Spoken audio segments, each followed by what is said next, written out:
Hey guys, welcome back to Koci Studios. Today we're going to do a quick but I think informative little tutorial podcast, if you will, about the art of the open. We're going to move a little bit about from gear, which we covered the last few weeks, and we're going to move into talking about storytelling. And much like the gear, where we just started on the surface and talked in a real broad sense, we're going to start that way with storytelling. We're going to start right at the beginning. We're going to start at those first few seconds and how important they are in terms of grabbing your audience and getting them to watch your video. So we're just going to go through these slides here. This is just a little reminder. If you haven't gotten the 10 steps to becoming a master visual storyteller, you can go ahead and download that. That's free. We just ask for your email. The only reason we're collecting your email is so that we can keep you in touch with everything else that you're doing. And don't forget, if you know somebody who could benefit from this or could learn from Koci Studios, share the links. And next, this is a little bit from the webinar. Those of you that watched the webinar, the replay is actually still on the website at kocistudios.com. You can watch that. I did talk a little bit about what's in your folder and how important it is to have a personal project in your folder.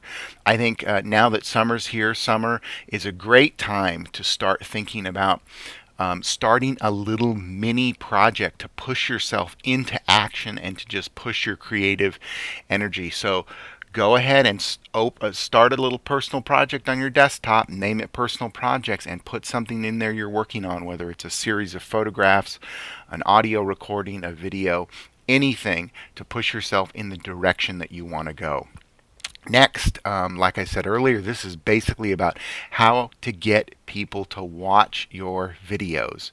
So that's what we're going to talk about today. The post is basically set up in a way I'm going to give a little run through, and a lot of the video examples I talk about are other people's work, and so I've put links to those pieces down at the bottom of this post so that you can actually watch. After you watch this, you can watch those video examples, pull some inspiration from those, and see exactly what I'm talking about.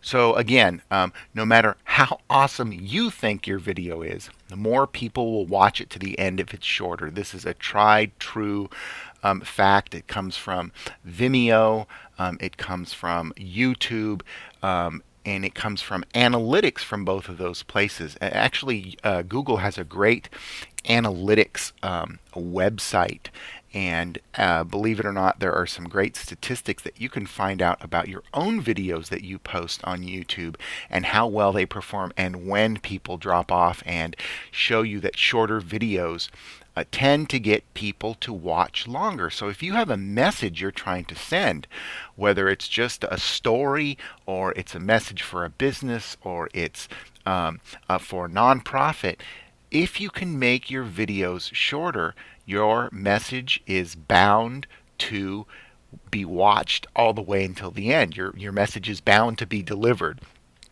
But, again, I'm somebody who believes a story should be as long as a story should be. There's great places like MediaStorm who present powerful narratives that are 12, 15 minutes long. And they have a ridiculous amount of watch through rate. So, it's all about the story, and it's all about the beginning of the story, the first 10 seconds, which is another fact that we know. It is about 10 seconds roughly, which is why I found this little stopwatch image where it's around 10 seconds, where people decide whether they're in or they're out of your video. So what I want to do is give you a few tips today on how you can maximize that 10 seconds to keep people watching. So again, it's something I really firmly believe, because there are so many creative people out there who have access to tools and creating so much inspirational work. Mediocre isn't good enough anymore. You don't have to be perfect, but you've got to start. You've got to push yourself into action. You actually have to create things, and you've got to rock that open, as I like to to think about. We're going to get you there. But first, I wanted to mention also at the bottom of this post here, you'll find a few links to some articles that mention the importance and talk about the statistics of those first 10 seconds, and if you can, to shorten up that video. And I don't mean shorten it just to make it short.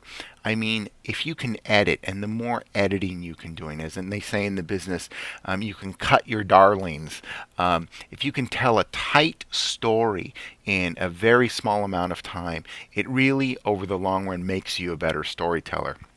So there's some extra resources down there.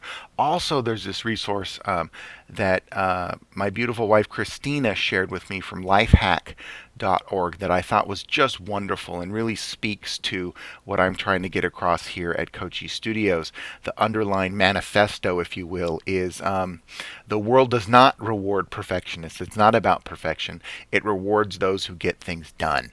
Basically, as you know, I'm big about trying to motivate not only myself, but anybody who's willing to listen into action to make those stories that you have in your head come to life, to make them materialize on the screen so that you can share them with the world. So I thought this was a great little article. Just wanted to share that.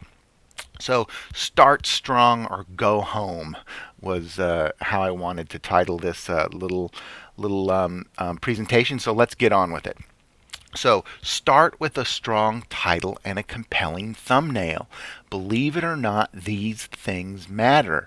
Not only are they the first things your audience or your potential audience are going to see or read, because think about how things get shared nowadays. Things go viral and things get shared via social media networks.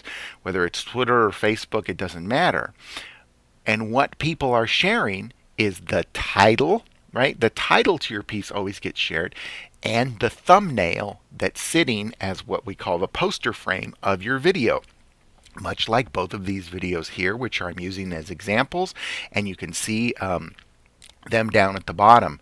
And the one that I'm particularly focusing on right here for the title is Last Minutes with Odin. Think about that title. Last Minutes with Odin. That is something that packs a powerful punch.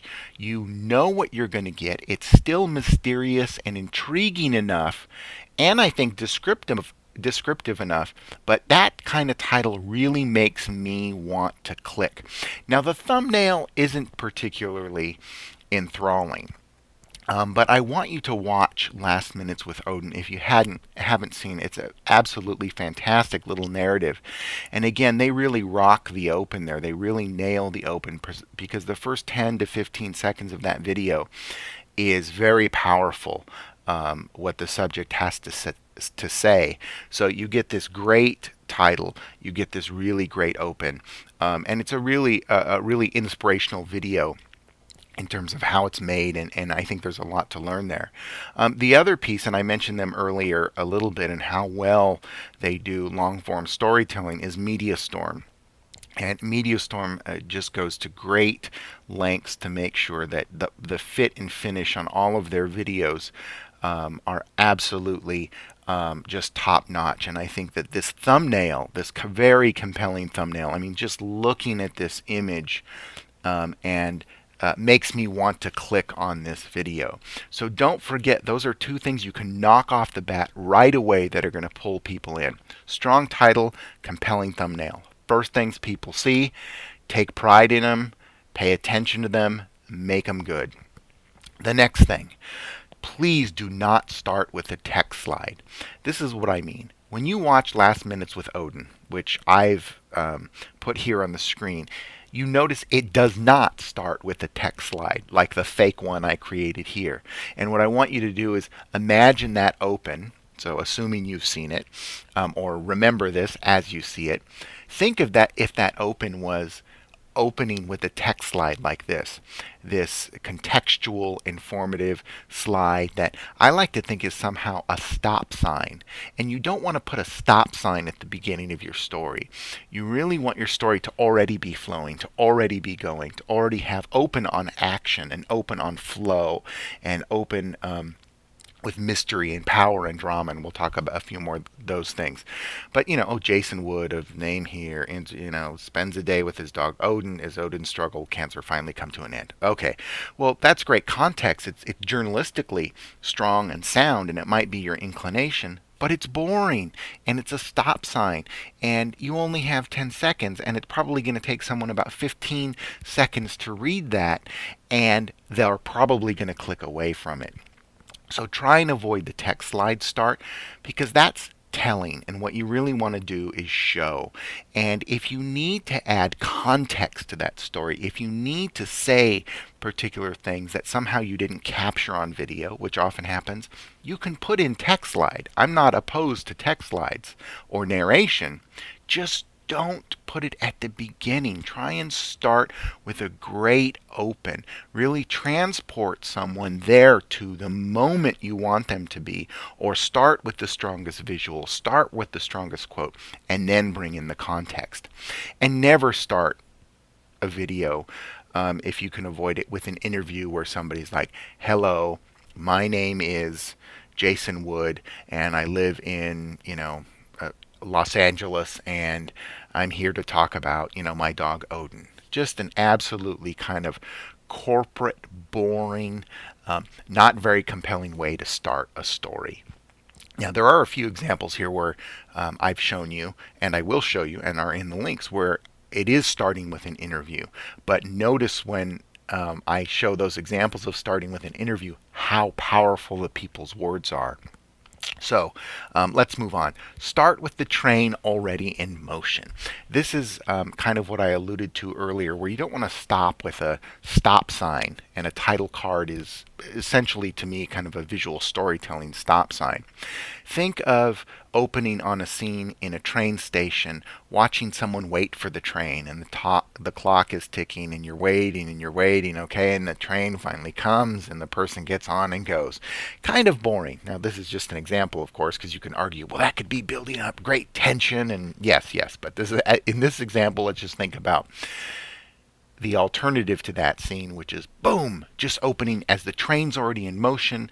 The shot is, someone already looking out the window as the train's in motion. It really creates momentum, and it really intrigues viewers. And of course, taking that idea to something even simpler, and this is an example of starting with an interview. When you watch this video from Travis Long called Life Unbarred. And it's an interview, but listen and watch to how powerful the words are and exactly what they're explaining.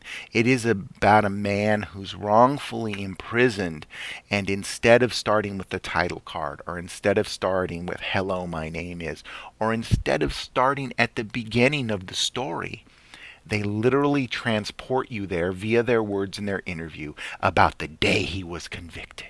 And it's very compelling. So think about that idea as a very powerful way to start your story, something to think about. You want to start with a quote-unquote train already in motion. Okay, create a sense of place. Sometimes all stories are not about people, or they can be about people, but the location and the environment, the building, or the city are important places. And you can start with create a very strong sense of place. And the example that I am using here is down in the links, is the opening to Woody Allen's Manhattan. And I think that the use of the writing and the narration, if you will, at the beginning, and the beautiful, just kind of stark, beautiful images of Manhattan really create a very strong sense of place. And so, really good thing to think about. And I'll show you another example of that. But I wanted to take a quick pause, if you will, because that other example builds upon this idea here. About this book. I'm so crazy about it. I'm going to write the author and ask him for some kind of royalties. I recommended this everywhere I go, but I absolutely love it. I think it's a fantastic little book, best $10 I ever spent. Um, and some of these ideas that I'm talking about, which is the one I'm introducing here about, stealing or steal like an artist, is the idea of finding inspiration, and that the book by Austin really puts all of this into a wonderful perspective. But take things like the opening of Manhattan from Woody Allen and finding inspiration on that and stealing from that idea. And this is what I mean. I'll follow it up. And I also love this quote before I get to it. It's not about where you take things from, it's where you take them to. And I think that's a very, very important part about this idea of stealing or borrowing or honoring, if you will, other things that have come before us.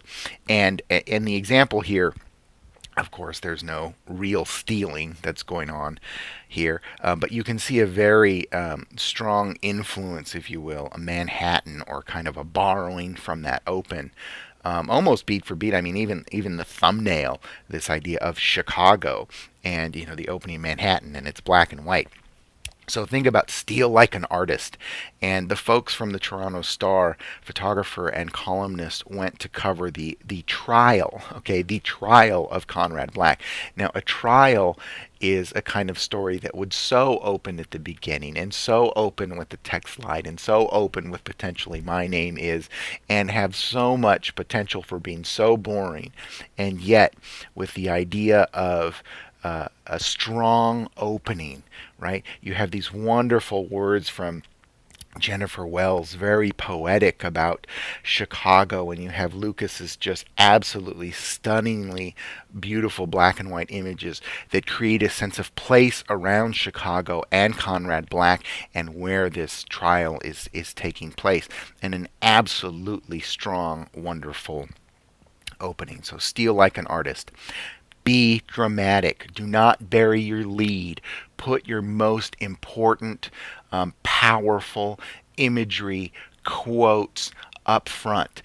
This is not video is not a New Yorker article where you can drag it out and have these descriptive long openings that are building up to a climax on the last page. It is really imperative that you think strongly about putting something dramatic. Clearly, you don't have to show all of your cards and put, the climax right up front, or give it all away. You can still lead people in, but you have to do it in a more timely fashion. And I point you to this wonderful documentary called Man on Wire. I hope that many of you have already seen it. If not, I found it absolutely breathtaking, really wonderful documentary, and it opens really on such a dramatic retelling of a scene where, and again, it starts with mostly with an interview and then some reenactment that they did. But Philippe, the main character, just opens and he's talking about death and nailing the coffin and reality maybe choking me to death. And it's so dramatic and it's so powerful that it really, really reels you in. And again, these are all of the things that happen. All of these examples are great examples of things that happen right at the beginning. So they're really rocking the opens. Don't forget sound. I like to say, and I'm sure I've stolen this idea from someone else that I can't properly attribute to right now, but the idea of leading with sound. Sound is, and the thing I was saying I was going to honor was the idea that I like to say that great video is 51% audio. Right? We know the idea that we can have a great HD IMAX film, but the moment we can't hear the audio, the moment that there's too much wind noise, we're out. I don't care how beautiful it is. If I can't hear or the audio is horrible, we're out. So taking that idea and realizing how powerful audio is, that can really lead someone in. And I use two examples here in different contexts.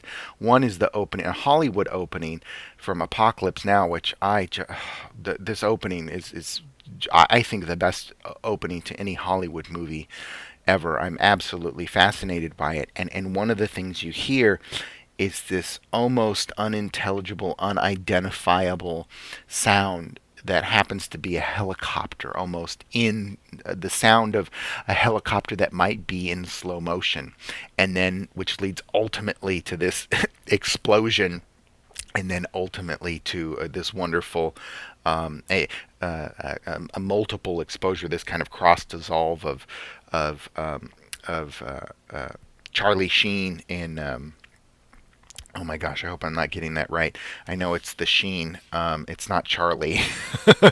It's his father, and his name is escaping me right now, and I am so feel bad for that. But anyway, let me move on from that Hollywood opening. But don't think that you can't take inspiration from that. And I'll show you an example in a minute that's a real world example where a journalist has taken a very powerful sound, a very subtle sound, and opened a piece with it. But thinking about, don't forget, you can lead with sound. You can have just one or two frames of blackness and have a sound lead the person into the story. Very, very powerful way to open a piece. This is what I call open with a what the hell moment. And I think that this piece from This American Life, which a great, great, great audio program who eventually took some chances, some visual journalism chances, and created a visual version of the show on Showtime, has this great opening from a story from North Philadelphia. And it opens with a sense of place, and you open with a scene of what looks like a gritty part of a city, a downtown or outskirts of a downtown city. And it's got a nice little audio musical track underneath there, and then you see these horses walking in the middle of the street, and you're just like, well, I was certainly, what the hell is going on? And I wanted to know more, and that opening, those first few seconds, really brought me into the story and kept me glued to watching it. It's also wonderfully cut at the beginning, how they're cutting to the music. And great little opening again down there in the link. So think about that, creating that sense of mystery, that sense of what the hell, what is that, what am I looking at? You see that Hollywood do that with shots sometimes, where it just looks like this fuzzy, kind of out of focus. I can't figure out what it is, and the camera pulls back, and it's basically, just a glass of iced tea or something. But those first few seconds of what it is really grab you and keep people looking and trying to figure it out. The next thing is be bold. And this example is the follow-up example that I talked about to the Apocalypse Now. A photographer over at the LA Times, Liz O'Balin, created this just absolutely stunning opening to an audio slideshow that she created. And the sound is just of the subject breathing, just taking a few breaths, and it's so powerful, and it put me right in that situation. And married with these beautiful images was just a simple, wonderful, strong, bold opening, and really listening and leading with sound. So I wanted to include that idea of being bold. And kind of the in closing here, with tips and tricks to open, this one I like to think of, about fishing, and kind of where you bait them and reel them in. And it kind of sums up, in some sense, the other points I've talked about here. But the New York Times did a great series a while back called 1 in 8 Million.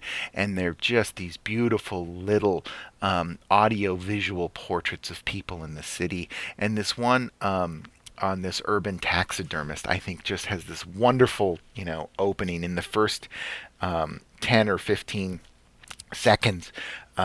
You see this squirrel, which at first you can't figure out whether it's dead or alive because it's a still image. And she just comes on, and you hear Melissa say something like, I'm not going to quote it exactly right, but it's, the first time I did it, I was scared to death, or I didn't know if I could do it. And then it kind of pauses, and you're like, well, what were you scared of, and what did you know, or what did you didn't think you could do? And it was that was the open, and it really drew me in, and it kept me in. And so, again, the basic foundation here is to really concentrate on openings, really be concise, be compelling, be complete, but think about those first 10 seconds for sure, 15 seconds, as you move forward. And the final thing is this idea of creating a sense of mystery.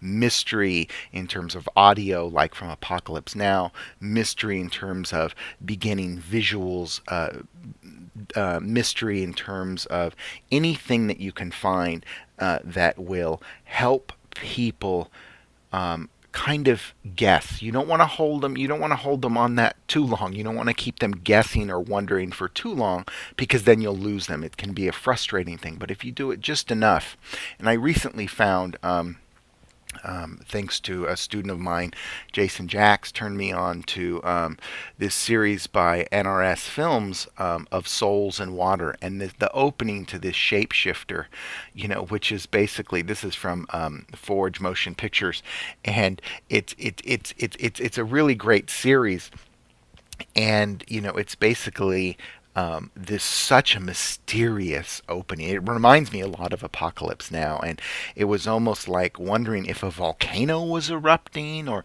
anyway. And it was a wonderful reveal to eventually what it is. And I found this a great example because it's probably something I generally wouldn't watch, but watched a lot longer. In fact, all the way to the end, because of this sense of mystery that they created at the beginning. So, thank you. That's the end of another podcast. I do a podcast tutorial, brain dump, if you will, anything about the power of the open, the power of starting strong. And stay tuned and think. And if I did my job here, you're still listening. And if you're still listening, continue to listen, continue to share the site. Know that at the end of summer, when school starts, if you will, I'm going to have a great treat for you all, where I'm really going to just encapsulate everything from foundations and beginnings all the way to the end, and dive deeper and go really in depth from gear, shooting, storytelling, and editing, in a digital download that I will offer sometime in August. So that's just a little tease to that's what I'm building up to. So thanks again, and I will see you all soon.